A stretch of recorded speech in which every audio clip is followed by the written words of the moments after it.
गुरु भगवान की जय, श्री कृष्ण की जय, माँ बगलामुखी की जय। एक बार फिर पीताम्बरा परिवार में आचार्य महेश शर्मा सभी साधकों का हार्दिक अभिनंदन करता है।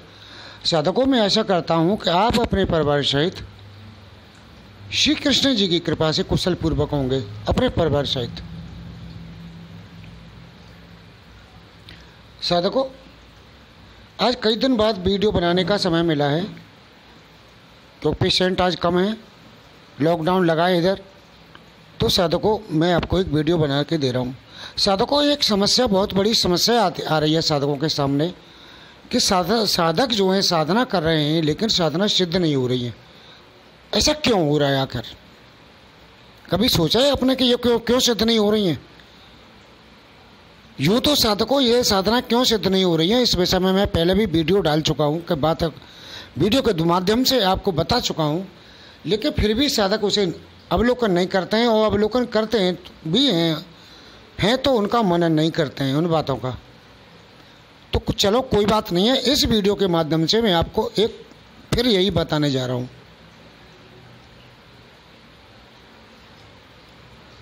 कि साधनाएं हमारी सिद्ध क्यों नहीं होती हैं। तो साधकों, एक कथा सुनाने जा रहा हूं मैं इस विषय पर, जो त्रेता युग की कथा है। साधकों, एक आरूढ़ी नाम के ऋषि हुए थे, जो वेदों में उनका नाम था। तो हुआ क्या कि जब आरूढ़ी जी तपस्या कर रहे थे, तो तपस्या करते करते करते करते उन्हें 7 जन्म भी निकल गए। एक जन्म लिया उन्होंने, तपस्या में चले गए, पूरी उम्र उन्होंने कर दी और शरीर त्याग गए। फिर दूसरा जन्म लिया मनुष्य रूप में, फिर तपस्या की उन्होंने, फिर शरीर को त्याग गए। उनको ये पता, उनकी इतनी घोर तपस्या हो चुकी थी साधकों को, उन्हें ये पता चल गई कि मैं 7 जन्म से लगातार तपस्या कर रहा हूँ, लेकिन प्रभु के दर्शन नहीं हुए, यानी उन्हें ईश्वर की सिद्धि नहीं मिली, उनकी तपस्या सफल नहीं हुई। और ये बात त्रेता युग की है, जब उस वक्त आदमी की उम्र जो 10,000 वर्ष हुआ करती थी। तो अब यहाँ सोचने वाली बात है साधकों, एक व्यक्ति की उम्र जो 10,000 साल थी, तो 7 उनके जन्म निकल गए, तो लगभग उन्हें 70,000 साल हो गए तपस्या करते करते, लेकिन उन्हें सिद्धि नहीं मिली उन्हें। और वो कृष्णा नदी के किनारे तपस्या कर रहे थे। 8वां जन्म उन्होंने फिर लिया, और 8वां जन्म लेने के बाद वो कृष्णा नदी के किनारे पर तपस्या कर रहे थे। तो नारद मुनि वहाँ के आसमान से होके गुजरे विचरण करते हुए, तो उन्होंने वहाँ आरूढ़ी ऋषि जी को देखा, तो वो नीचे उतर के आ गए और उन्हें प्रणाम किया। ऋषिवर ने भी उन्हें प्रणाम किया।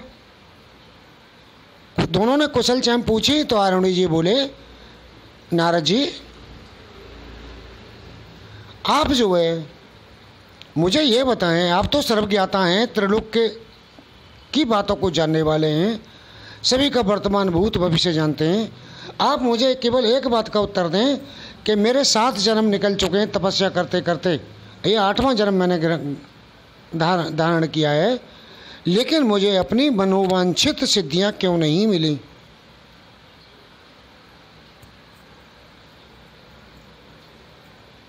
तब नारद जी ने कहा कि अरे ऋषि जी, ऋषिवर, आप एक ऐसा संकल्प, जो संकल्प लेके बैठे हो, उस संकल्प की वजह से आपको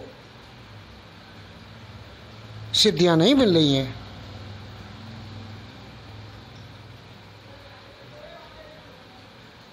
तब ऋषि जी बोले कि अब क्या करूं?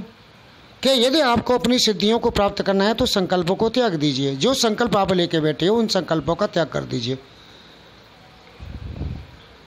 तो वहीं बराबर में कृष्ण नदी बह रही थी। वो जब आरूढ़ी ऋषि कृष्ण नदी में गए, कृष्ण नदी का जल हाथ में रखा और हाथ में लेके उन्होंने संकल्प लिया कि मैं जिन संकल्पों से, जिन इच्छाओं को लेकर मैं ये तपस्या कर रहा था, उन संकल्पों का त्याग करता हूँ। और ऐसे करके जल उन्होंने छोड़ दिया। उसी वक्त, उसी क्षण भगवान विष्णु उनके सामने प्रकट हो गए। यहाँ साधकों यह चीज़ देखने वाली बात है, सोचने वाली बात है कि संकल्प का त्याग करते वक्त के बाद ही उसी वक्त भगवान विष्णु उनके सामने प्रकट हुए और उन्होंने कहा कि ऋषिवर वरदान मांगो, क्या वरदान मांगते हो। अब साधकों ये बात सोचने वाली बात है, उन्हें 7 जन्म निकल गए तपस्या करते करते, तब तो उन्हें दर्शन नहीं हुए। और नारद मुनि के कहने के अनुसार उन्होंने संकल्पों का त्याग कर दिया तो उसी वक्त उन्हें दर्शन हो गए। तब उन्होंने पूछा, नारायण आरुणी ऋषि जी ने पूछा भगवान विष्णु से कि भगवान मुझे आप ये बताएं कि मैंने अपने संकल्पों का त्याग करते ही आपने मुझे दर्शन दे दिए, और ये भी मुझे नारद ऋषि के द्वारा पता चला कि मैं संकल्प लेके बैठा हूँ, इसे मेरी तपस्या पूर्ण नहीं हो रही है। तब भगवान बोले, विष्णु बोले कि ऋषिवर आपको मैं पहले जन्म में, आपकी इतनी घोर तपस्या थी कि मैं आपको पहले जन्म में दर्शन दे देता, लेकिन 7 जन्म आपके व्यर्थ यूं चले गए कि आपका जो संकल्प था कि वो संकल्प इतना बड़ा था कि उसकी वजह से मुझे आना, मैं नहीं आ सका तुम्हारे सामने। तो अब साधकों ये सोचने वाली बात है कि आरुणी ऋषि का संकल्प क्या था। उनका संकल्प यह था कि मैं क्षण मात्र में ही इस सृष्टि के अंदर, इस ब्रह्मांड के अंदर किसी के भी दुख दर्दों को दूर करने की क्षमता चाहता हूं। मृत्यु को जीवन देना की क्षमता चाहता हूं, निर्धन को तत्काल धन देने की क्षमता चाहता हूं। इस तरह के संकल्प लेके बैठे थे वो। तो भगवान ने कहा, भगवान श्री हरि ने कहा, अरे ऋषिवर ये संकल्प तो मेरे पास, इतनी क्षमता तो मेरे पास भी नहीं है कि मैं चाहूँ तो हर किसी को जीवन दान दे दूँ, क्योंकि ऐसा करूँगा तो सृष्टि का जो है विधान है, विधान में भंगा पड़ जाएगा और विघ्न पड़ जाएगा विधान में, और प्रकृति उलट पुलट हो जाएगी। और आप तो इतना बड़ा संकल्प लेके बैठे थे, ऐसा नहीं होता है। आप तो इतना बड़ा संकल्प लेके बैठे थे कि किसी के पल में ही दुख दूर कर दें। अरे ऋषिवर, जब किसी के भाग्य में दुख और दर्द लिखा है तो उसे आप दूर नहीं कर सकते। हाँ, कुछ समय के लिए उन्हें टाल बच सकते हो, वो दुख दूर तो उसके कर्मों के अनुसार ही होंगे, बगैर कर्म किए यहाँ किसी का दुख दूर नहीं होता ऐसा ऋषिवर। और आप इतना बड़ा संकल्प लेके बैठ के, अगर आप इस जन्म में उसका जो है दुख दूर कर सकते हो, किसी को मृत्यु को जीवन दान दे सकते हो, तो फिर इस प्रकृति का क्या होगा। जो प्रकृति चल रही है मेरी, मैं भी नहीं कर सकता इस बात को। तो आप तो मुझसे भी बड़ा संकल्प लेके बैठे थे। तो इस ऐसे संकल्पों से ऋषिवर तुम 1000 क्या 7 जन्म क्या 10,000 वर्ष भी तपस्या करते रहते तो भी आपको मैं तुम्हारे सामने वरदान देने नहीं आता। और जैसे ही आपने संकल्पों का त्याग किया, मैं आपके सामने उपस्थित हूँ। अब वरदान मांगो, क्या मांगते हो। तो ऋषिवर की आंखें खुल गई। उन्होंने कहा, प्रभु मुझे कुछ नहीं चाहिए, जब आप आज आ ही चुके हो तुम, और आप इनके इस ब्रह्मांड के इन जीवों के दुख दर्द दूर करने के लिए, जीवन मृत्यु का देने के लिए आप स्वयं हो, तो भला मेरी क्या आवश्यकता है प्रभु इन कामों को करने के लिए। मैं विष्णु थोड़ी बन सकता हूँ। तब भगवान विष्णु ने क्या कहते, नहीं आरुणी ऋषि, आप तो विष्णु ही बनने चले थे,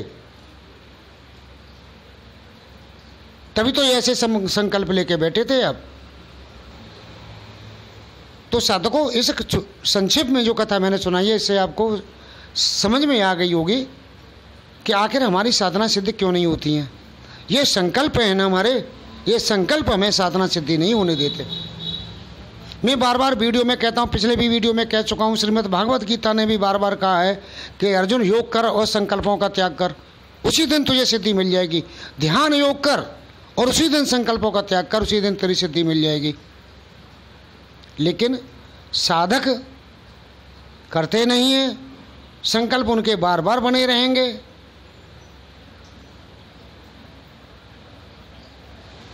इसीलिए उन्हें सिद्धि साधकों को नहीं मिलती है। अब साधकों को एक बात और कहता हूँ, मेरे पास फ़ोन आते हैं, मैसेज भी आते हैं कि गुरुजी मुझे सिद्धि ट्रांसफ़र कर दो। मैं तुम्हारे लिए कुछ कर भी दूं, कोई बात नहीं है, तो लेकिन तुम्हारे संकल्पों का क्या होगा जो तुम संकल्प लेके बैठे हो। तुमने तो मुझे 4 पैसा दे दिया सिद्धि का ट्रांसफ़र करने के लिए, मैं सिद्धि करने चला गया, तुम्हारे नाम से देखा कि इस साधक को कौन सी सिद्धि ट्रांसफ़र हो सकती है, कौन सी सिद्ध हो सकती है, तो मैं उसे तो करने चला गया मैं। और चलो वो सिद्धि मैंने सिद्ध कर भी ली, दर्शन भी हो गए, प्रत्यक्ष दर्शन भी हो गए, लेकिन तुम्हारे संकल्पों का क्या हुआ। तुम तो 4 पैसा देने के बाद इतने बड़े संकल्प लेके बैठे हो कि ये हो जाएगी तो मैं ये कर लूँगा, वो कर लूँगा, वो कर लूँगा, वो कर लूँगा। तो साधकों मैं बोला ऐसे तुम्हें कैसे सिद्धि दे सकता हूँ। अगर मैं भी ये संकल्प लेके बैठूँ तो साधकों मुझे भी कुछ नहीं होने वाला जीवन में, वो होता भी नहीं है। साधकों इस कोरोना काल में एक संकल्प लेके बैठा था मैं कि मुझे यक्षिणी द्वारा दिव्य रसायन प्राप्त हो जाए तो मैं कोरोना के पेशेंटों को पिलाऊं, इनसे इनकी मृत्यु न हो पाए। लेकिन हुआ क्या, मैं जो आपको यहाँ ये चीज़ें बता नहीं सकता साधकों क्या हुआ मेरे साथ, लेकिन इतना संक्षेप में बता दूं कि कह दिया, मुस्कुरा के कह दिया कि ये प्रकृति है, ये होना है, तुम रोक नहीं सकते इसे, और यदि तुम रोकने की चेष्टा करोगे तो दुष्परिणाम भोगने पड़ेंगे तुम्हें। साधकों जिसकी सांसें हैं उसे तुम रोक नहीं सकते, उसे मरना है।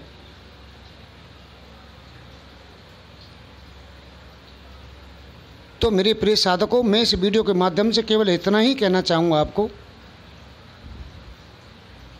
कि किसी के कष्ट, मेरे पास फ़ोन आते हैं कि हम साधना करना चाहते हैं, संसार की समस्याओं का निवारण करना चाहते हैं, ये लोग दुखी डोल रहे, इनका कल्याण करना चाहते हो। अरे साधकों जब यही अपना कुछ नहीं कर सके तो भला तुम इनका क्या कर सकते हो, कुछ नहीं कर पाओगे इनका तुम।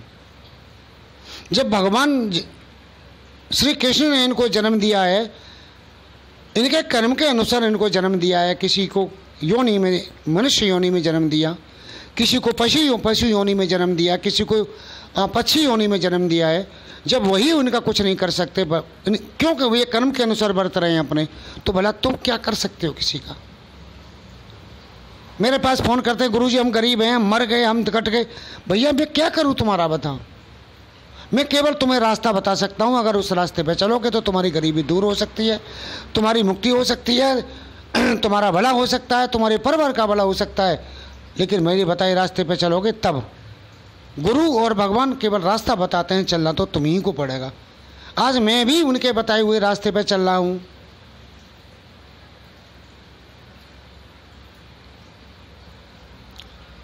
तो मेरी प्रिय साधकों, इस वीडियो के माध्यम से मैं आपको इतना ही बताना चाह रहा हूं कि सभी संकल्पों का त्याग कर दें, साधना आपको सिद्ध हो जाएगी, दर्शन हो जाएंगे। निर्विचार निर्विकार और पूर्ण समर्पण भाव। जब आप साधना करते हो, माला लेके बैठते हो, अनेकों विचार दिमाग में चल रहे हैं, इस खोपड़ा में अनेकों दिमाग में विचार, माला केवल माला चल रही है, लेकिन विचारों की आंधी आई हुई है दिमाग में। जब विचार हैं, आप निर्विचार नहीं हो तो फिर निर्विकार कैसे हो सकते हो। अनेक विकार लगे हुए हैं, और जब विकार लगे हुए हैं तो पूर्ण समर्पण भाव नहीं है उनके अंदर। जिसकी आप साधना कर रहे हो पूर्ण समर्पण भाव नहीं है। और जब भावना ही नहीं है तो भाव कहाँ से पैदा होगा, और जब भाव ही नहीं तो भक्ति कहाँ से होगी, और भक्ति नहीं है तो फिर दर्शन कहाँ से होंगे साधकों। एक चीज और मैं इसके माध्यम से, वीडियो के माध्यम से कहना चाहता हूं साधकों कि हम किसी भी देवता की साधना सिद्धि करें, अवश्य सिद्ध होती है। अवश्य बहुत से साधक कहते हैं गुरुजी हमें फूल नहीं मिल रहे, गुरुजी हमें फल नहीं मिल रहे। भैया उन्हें किसी फूल और फल की आवश्यकता नहीं है।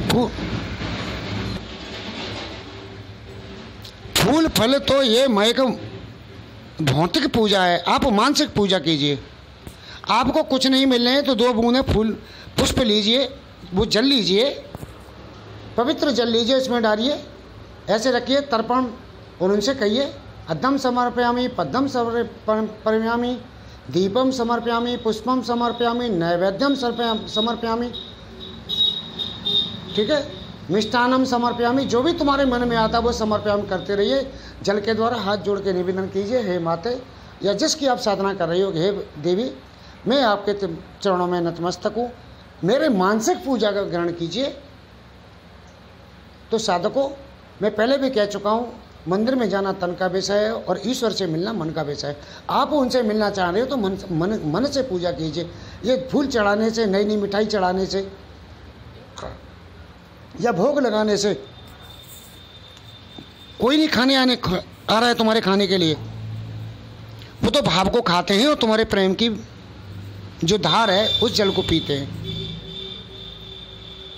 और यही दोनों की कमी साधकों में बनी रहती है। क्यों बनी रहती है? कि वो निर्विचार नहीं हैं। जब विचार ही है मन में आते रहेंगे तो अनेक विकार भी पैदा होंगे। विकार होंगे तो फिर भक्ति नहीं होगी, भाव ही नहीं लगेगा। भाव नहीं तो भक्ति नहीं, भक्ति नहीं तो भगवान नहीं, भगवान नहीं तो फिर दर्शन कैसे? ठन गोपाल। तो साधकों अपने को योग्य बनाइए। अभी मैं बता रहा हूँ, एक साधक ने किन्नरी साधना कर रहे थे, 10, 12, 14, 15 दिन की। शायद उनको मेरी बातें बुरी लग जाएंगी, लेकिन बताना आते आवश्यक है। उनका नाम नहीं ले रहा हूँ। उन्होंने कहा, गुरुजी 10-15 दिन हो या 20 दिन हो गए होंगे, पता नहीं कि मुझे नहीं मालूम क्या दिन हो गए, ऐसे ही लगभग दिन होंगे। क्या गुरुजी क्रोध मंत्र दे दीजिए मुझे। भैया जब क्रोध मंत्र का मैं प्रयोग नहीं करता हूँ, मैं भी भावना भक्ति से ही करता हूँ उन्हें, तो तुम क्रोध मंत्र मांग रहे हो? क्या तुम यार मुझसे भी ज़्यादा समर्थवान हो किसी उसमें? अब मैंने क्रोध मंत्र दे भी दिया तो उनका सिर पकड़ लिया एक रात में ही। अब गुरुजी मेरा सिर पकड़ लिया है। भैया क्रोध मंत्र करोगे तो उन्हें क्रोध के द्वारा बुलाओगे तो ऐसा होगा ही, क्योंकि तुम इतने पात्र नहीं हो। भी